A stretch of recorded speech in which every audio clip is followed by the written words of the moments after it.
tidak mendengar juga pengumuman dari Polda Metro Jaya, apakah objek yang dipersoalkan, yaitu ijazahnya Pak Jokowi, itu sah atau tidak, atau asli atau tidak. Itu tidak kita dengar gitu. Karena kalau saya berpandangan ya bahwa karena objek daripada perkara ini adalah ijazah gitu. Untuk dapat menentukan apakah mereka yang tergolong dalam sekian klaster menjadi tersangka itu terbukti melakukan pelanggaran Undang-Undang ITE atau terbukti mencemarkan nama baik seseorang, itu harus dibuktikan dulu objek yang dipersoalkan. Masalahnya ijazah palsu, saya sependapat dengan Pak Susno Duaji. Kalau itu mau dibawa ke pengadilan, Roy Suryo, pengadilan tuh harus membuktikan ijazah itu benar asli atau tidak. Pembuktian tentang keasliannya tidak ada, oleh sebab itu dipersilakan dulu dibawa ke pengadilan lain untuk pembuktian. Apa? Karena ini pembuktian asli tidaknya tidak ada. Hanya kata polisi identik, bukan asli gitu. Terus gimana ya dapat diterima kalau mau dibawa ke pengadilan lagi soal ini? Buktikan dulu ijazahnya di pengadilan lain. Jadi nggak perlu ke pengadilan, hanya cukup dari lembaga yang memang sudah mengeluarkan ijazah itu. Nah nanti tinggal instrumen dari proses penyidikan lah yang akan menentukan. Contohnya kan ada Lefor ya, Lefor kan pasti sudah ada. Puslapor dari Baskrim sudah mengatakan bahwa ijazah itu asli. Ya berarti kan mereka sudah memegang ijazah asli. Yang menarik Mbak Fitri adalah di pasal 311. Kalau 310 itu pencemaran yang ada pada diri seseorang yang merasa terhina, kan itu. Jadi kita harus hati-hati. Memang unsur penghinaan ini niatnya tidak perlu, tapi ada suatu kehendak niatan itu bersama ini mencemarkan, kan itu. Jadi ada istilah namanya bahwa niatan dalam pencemaran itu tidak perlu dibuktikan. Hati-hatinya gitu. Jadi kita harus hati-hati. Perluasan pasal itu adalah sebagai bentuk akibat melebarnya delik yang diakibatkan dari suatu perbuatan dinamika masyarakat teknologi yang sekarang ini.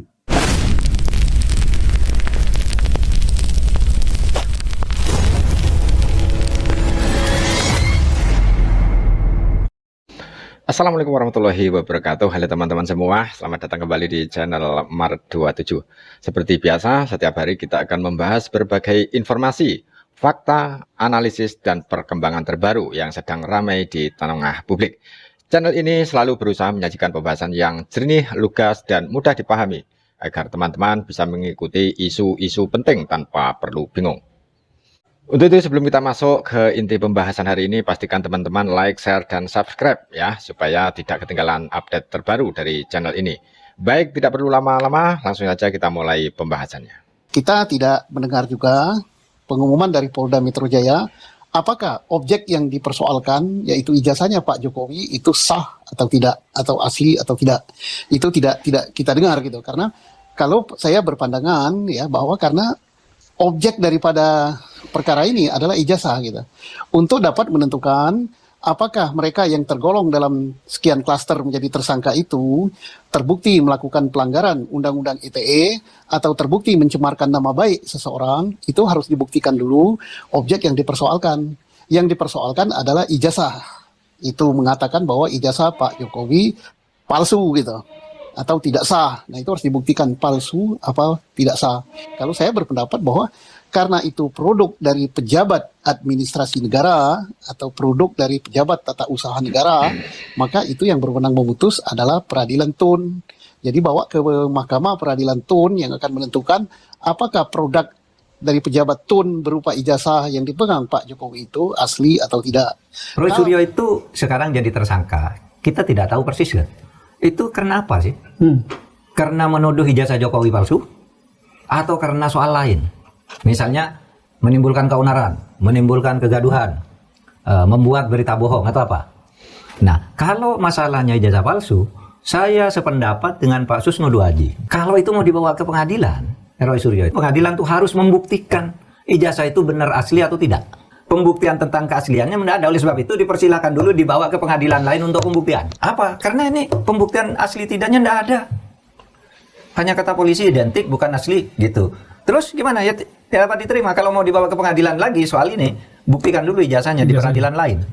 Ijazah itu tidak perlu dibuktikan di proses keperdataan karena nggak ada kaitan dengan pidana. Karena kalau di pidana itu dia melihat legitimasi terhadap suatu barang bukti didasarkan kepada dari siapa barang itu bukti itu dibuat dan instansi mana barang bukti dibuat. Jadi nggak perlu ke pengadilan, hanya cukup dari lembaga yang memang sudah mengeluarkan ijazah itu. Nah nanti tinggal instrumen dari proses penyidikan lah yang akan menentukan. Contohnya kan ada Lefor ya, Lefor kan pasti sudah ada. Puslapor dari Baskrim sudah mengatakan bahwa ijazah itu asli. Ya berarti kan mereka sudah memegang ijazah aslinya. Jadi kalau sudah memegang ijazah aslinya, tinggal dia memastikan itu adalah asli, dilegitimasi dan dikonfirmasi, afirmasi dari lembaga yang mengeluarkan. Nah, itu sudah clear. Kalau Prof. Mahfud mengatakan harus ada lembaga perdata untuk menyatakan ini asli atau palsu, itu bukan kewenangan pengadilan keperdataan. Kalau begitu nanti kita akan bahaya, nggak semua kasus pidana bisa diselesaikan hanya menunggu dengan putusan keperdataan. Ya satu-satunya putusan perkara pidana yang harus nunggu keperdataan yaitu 167, memasuki pekarangan orang lain tanpa izin. Itu aja. Kalau yang lain itu nggak perlu. Sepanjang sudah dibuktikan bahwa ada ijazah asli dan ditunjukkan bahwasanya ini asli kepada penyidik dan penyidik sudah melihat, itu bisa dilakukan. Tentu kasus ini terus bergulir sampai pada akhirnya bisa ditentukan apakah dugaan terkait adanya penghinaan ini terbukti di pengadilan. Karena kita di negara hukum, kepastian hukum harus ditegakkan. Dan tadi, kenapa ada upaya hukum ini? Jadi ini merupakan hak setiap warga negara. Jadi yang merasa dirugikan, merasa terhina, itu punya hak konstitusional, dilindungi oleh undang-undang. Semua warga negara yang merasa haknya terganggu karena ada pencemaran nama baik, punya hak untuk bisa melaporkan itu. Jadi nggak bisa dibatasi, oh ini boleh, ini nggak boleh ya. Itu semua hak warga negara. Kalau dia merasa perlakuan yang dilakukan oleh Pak Roy Suryo dan kawan-kawan ini mengganggu kenyamanan dia, ya nggak dilihat dari statusnya apakah dia mantan presiden, apakah bukan. Semua punya hak untuk melaporkan itu. Tinggal masalah yang pertama adalah independensi daripada kepolisian, transparansi daripada kepolisian, dan akuntabilitas dari kepolisian. Artinya polisi ini jangan sampai terintervensi ataupun melihat faktor politik menjadi desakan mereka untuk melanjutkan atau tidak melanjutkan. Tentu yang pertama, kalau kita ambil ketentuan pasal 310 atau karena ini melalui sarana elektronik ya, pakai pasal 27 ayat 3, maka ada beberapa hal yang perlu dibuktikan di sini. Pertama, apakah yang disebut sebagai penghinaan itu kepada pribadinya atau dia sebagai suatu lembaga. Tapi kalau ini konteksnya pasti secara pribadi. Nah, secara pribadi tentu dilihat apa bentuk penghinaannya. Tadi penghinaannya kalau didasarkan kepada presiden menjadi presiden tidak menggunakan ijazah asli atau ijazahnya palsu, sehingga pribadi orang tersebut merasa dihina karena kok bisa jadi presiden tanpa ijazah asli, begitu. Nah, ini melalui verifikasi yang sudah dilakukan terhadap kedudukannya sebagai presiden, maka ada beberapa lembaga yang memang sudah diperiksa untuk itu dan menyatakan keaslian. Sebenarnya ijazah itu hanya ada satu yang asli. Sementara UGM nggak mungkin punya ijazah asli. Mereka hanya ada register terhadap nomor ijazah. Dan juga di Kementerian Pendidikan Tinggi juga hanya register. Dan register itu juga sebenarnya mempunyai kekuatan hukum yang sama dengan ijazah.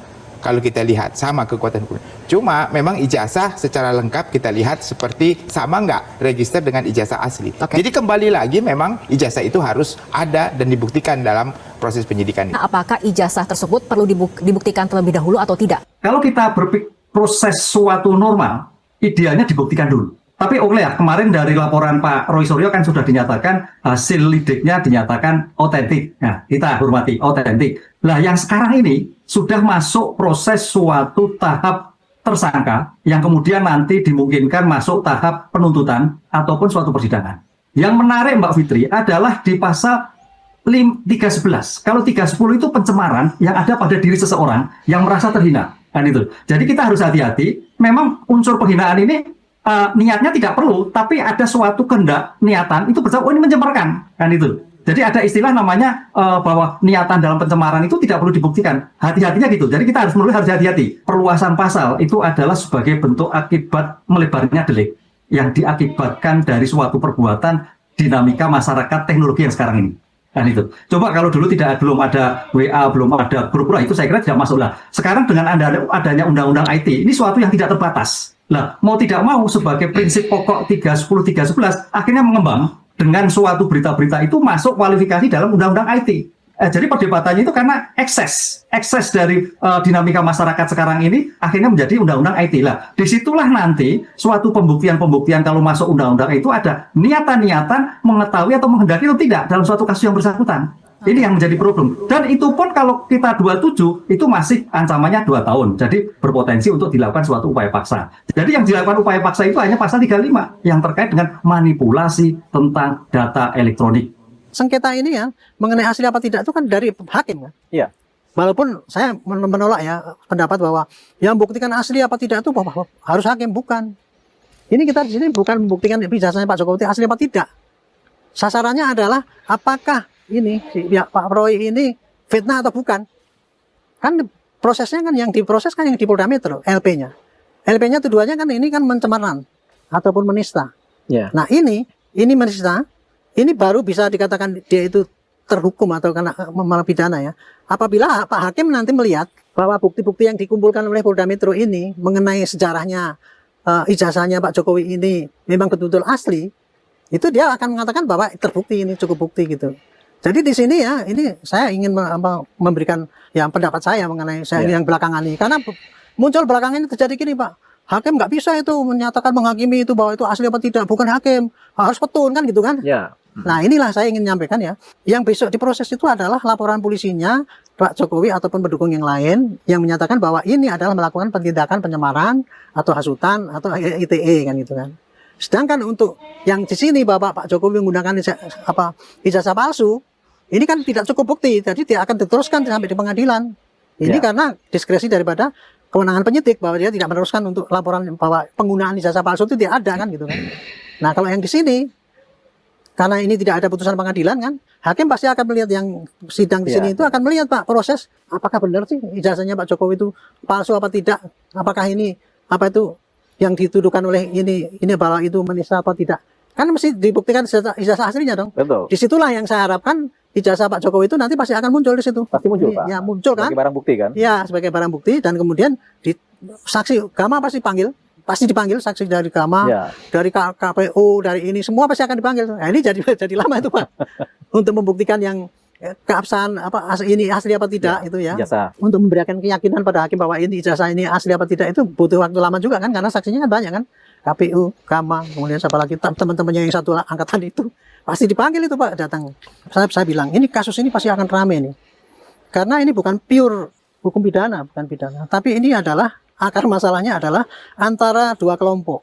Ya. Saya sebut waktu itu kelompok pembenci Jokowi, tapi lebih tepat lagi kelompok pendendam Jokowi melawan kelompok yang mendukung Jokowi. Itu. Ya.